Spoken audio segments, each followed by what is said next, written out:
Welcome back to Rabbit and Snail's Film Talk. I'm delighted that we're joined by the brilliant film historian, broadcaster journalist Maurice Bright. Hello there. MBE. Please, if I may, in your honour, sir. thank you. And we're talking about the greatest films ever made, and we're trying to compile, over the course of weeks, months, years perhaps, the top 100 films ever made. And today we're going to make another nomination to go onto our list of the top 100. Maurice, what are you proposing for the list this time round? Well, this time round, I'm going for a film by my favourite director, Hitchcock.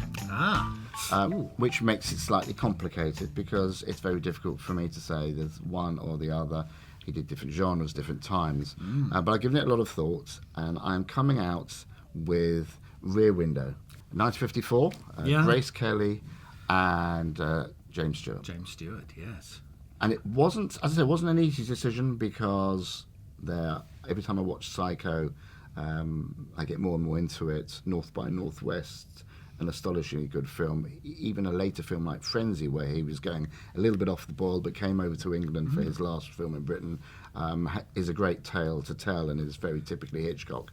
But for me, Rear Window, I'll tell you why my view of Rear Window has changed. When I first watched Rear Window, it would have been, again, many years ago, when perhaps we had a 21-inch television.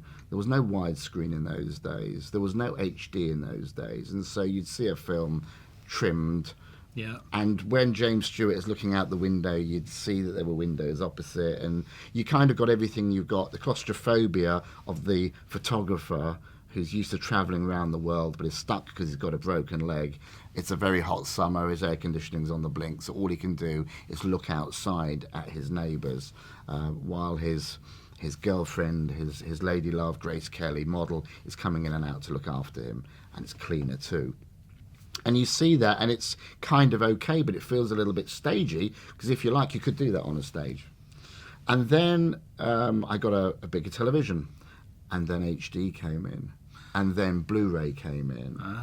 And now I've got a Blu-ray remastered copy where I can see the people that he's looking at.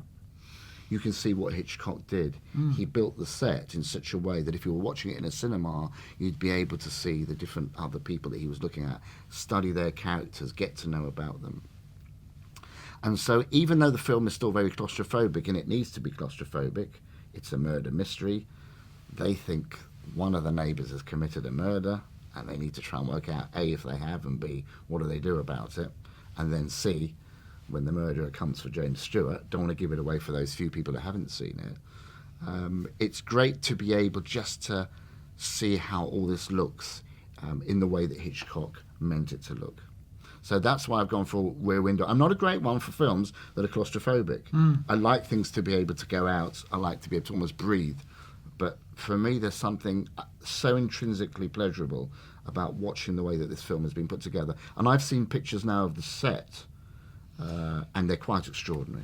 I was going to mention that because they dig out the basement of the studio to give it the full height they needed. Yes, it was. So all those floors are there, and when you see that scene of the apartment blocks opposite, all those people are in there. The dancer, the Raymond Burr character, and all of the others. I mean, it's astonishing the sheer creativity and lengths that Hitchcock went to create, and it was groundbreaking. Nobody else had done that before. It was. And it's not just because Grace Kelly was absolutely stunning. I mean, from the very first time she appears in the shots, it's almost like a dream, because I think he wakes up and sees her there. She did several Hitchcock films, To Catch a Thief with Cary Grant. So she was a great actress, but she was just beautiful. But it's not just because of that. It's because of the very fact that he does put detail in all the characteristics. And you feel, not just the claustrophobia, but you feel the heat. It's quite extraordinary. And I'm one of these people, you have like 3D and 4D. Well, I've got this dimension that if it's particularly hot, so we're having a really hot night in England, and we have a few a year, and it gets really, I've got no air conditioning in the bedroom, I'll watch a film like Key Largo, which is sort of set in the Florida Keys, where it's all very intense. I'll watch a film like Rear Window, because I kind of get the feeling of what the characters are going through. And as I said, it's so beautifully written, and it's not overplayed as well. And it's you imagine that James Stewart is effectively playing the whole film in a plaster cast. He can't move. So his acting has really got to carry him through. The frustration of being there, all the passion for Grace Kelly that he's keeping under wraps, because he's not a great one for really saying how he feels, which frustrates her. And then realising that there has been this crime, or possibly a crime committed, and then, of course, his journalistic integrity kicks in. He's suddenly thinking, crikey, what are we going to do? And he gets that all from literally being in a wheelchair. So, yeah, I like it. And I like it very, very much. And every time I watch it, I see something else. Mm. And the thing about Hitchcock is, I mean, Rear Window is such a great example of his filmmaking art. But you can, through every decade, there's been something innovative that he's done that's moved the whole industry a lot. Right from like Blackmail in 1929, the first British talkie. I mean, he's such a highly talented craftsman. Do you think he still gets the recognition now that he deserves? I don't think he ever got the recognition he deserved when he was alive. I think the American Film Institute giving him an award literally just a few months before he died in about 1980. More from guilt than anything else. Yeah, was kind of a recognition. I think he should have got a special Oscar. But I think it's when you go back and revisit and you get people like Scorsese saying, do you realise? You know, because everyone has their muses, everyone has their influences. You get it from acting, comedy and so on. And in film they do too. And it's always interesting to see who the ones they like to pay homage to. And Scorsese says, you know, just look at this guy. Just look at his work. As you say, over a huge length of time. He was making Silence from the 20s.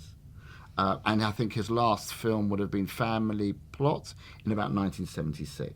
And he made his last film over here, as I've said to you, Frenzy, in 1972. But yes, it wasn't so much every decade, because, you know, he could often change direction and the way that he made something within a very short period of time. I mean, I think North by Northwest was, mid-late 50s? And within a couple of years, he had Psycho. And then Psycho, which was a big shit, which he independently produced.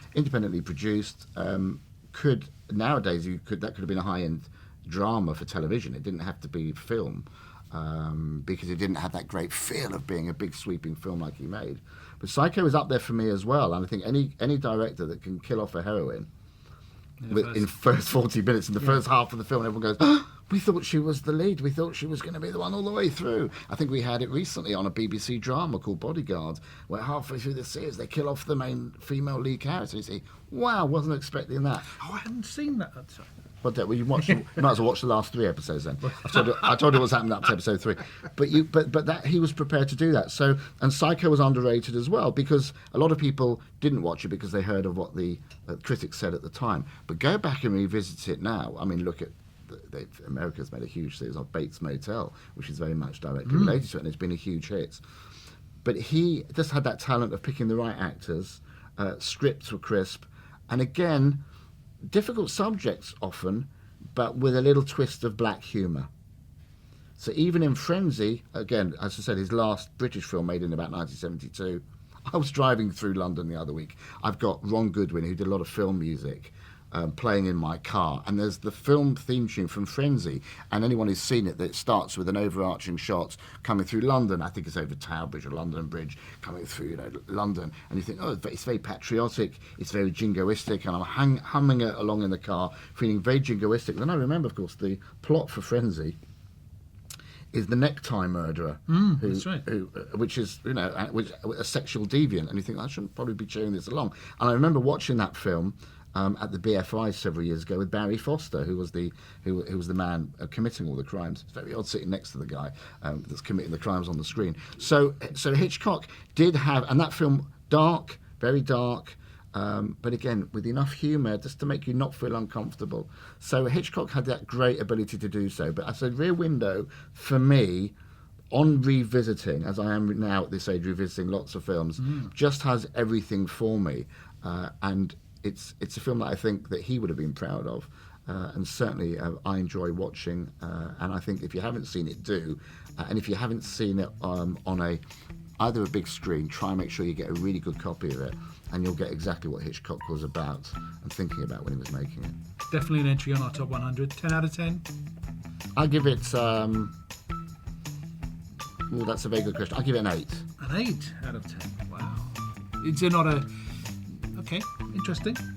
If you agree with 8 out of 10, you like Rear Window, leave a comment down below. If you don't like Rear Window, you don't agree with us, leave a comment down below as well. And either way, do remember to subscribe to our channel. And thank you for watching Film Talk. Morris, thank you for this particular episode, and thank you for recommending Rear Window. Thank you very much. Thank you.